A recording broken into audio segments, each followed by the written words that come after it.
12 सितंबर 2008 की रात के सन्नाटे को एक फ़ोन रिंग ने तोड़ दिया। एंड्रिया पैक ने जब फ़ोन देखा तो फ़ोन उनके बेटे चार्ल्स पैक का था, लेकिन जब उन्होंने फ़ोन उठाया तो दूसरी तरफ सिर्फ खामोशी थी।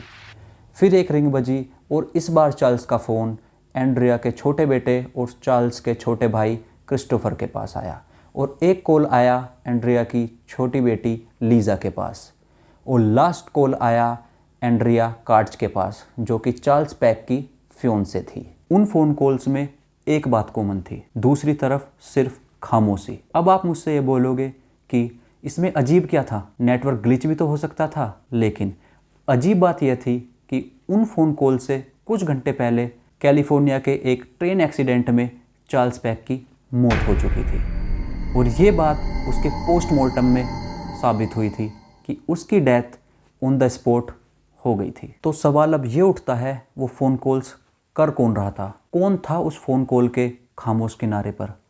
क्या चार्ल्स पैक की आत्मा अपने फैमिली मेम्बर से कुछ कहना चाहती थी?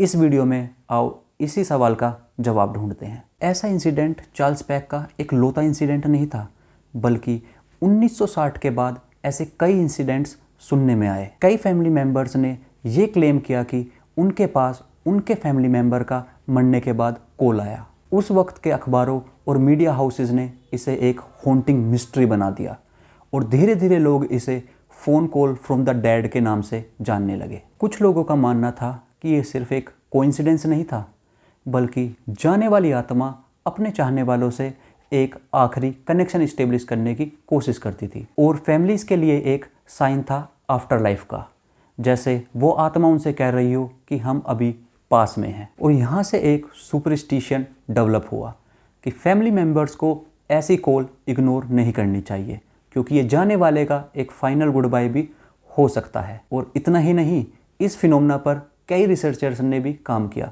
जैसे कि 1970 में पैरासाइकोलॉजिस्ट स्कॉट रोग और रेमंड बेलेस ने एक डिटेल्ड स्टडी पब्लिश की और एक किताब the phone call from dead लिखी।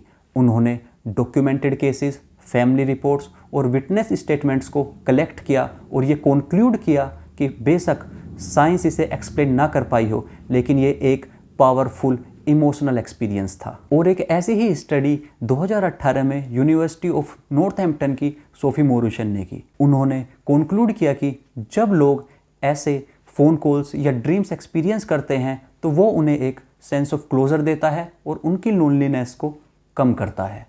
तो ये एक्सपीरियंसेस चाहे रियल हो या ना हो, वो उन्हें एक होप देते हैं और उनके दुख को मैनेजेबल बनाते हैं। इंडिया का नालेबा हो, जापान का कुचिसाके ओना या वेस्ट की ये फैंटम स्टोरीज, नाम अलग है, कहानी अलग है, लेकिन सीख एक ही है।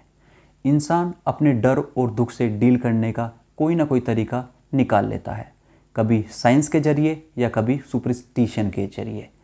आज भी ये कहानी हमें एक ही चीज़ याद दिलाती है, डर या दुख को डील करने का तरीका हमारे विश्वास और हमारे खुद को संभालने के तरीके में छुपा होता है। क्या आपके पास ऐसा कोई सुपरस्टिशन है जो आपको दर्द और दुख से डील करने में मदद करता हो? अगर है तो प्लीज़ कमेंट करके बताएं और ऐसी ही लाइफ लर्निंग वीडियोस के लिए मेरे चैनल को लाइक और सब्सक्राइब करें। Thank you.